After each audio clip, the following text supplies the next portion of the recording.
Hey everyone, welcome back. Is your battery dropping fast while watching or hosting streams on Poppo Live? Here's how to slow it down.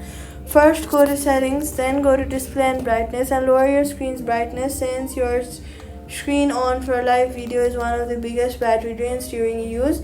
Next, in the settings, go ahead and go back and go to general. Then go to background app refresh and turn it off for apps you are not using often since streaming apps like Poppo Live already uses significant processing power and use background apps compete for the same battery sources.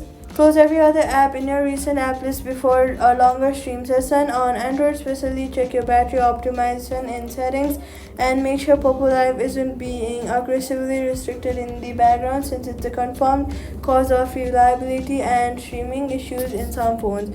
Finally, in settings, go ahead and check your battery.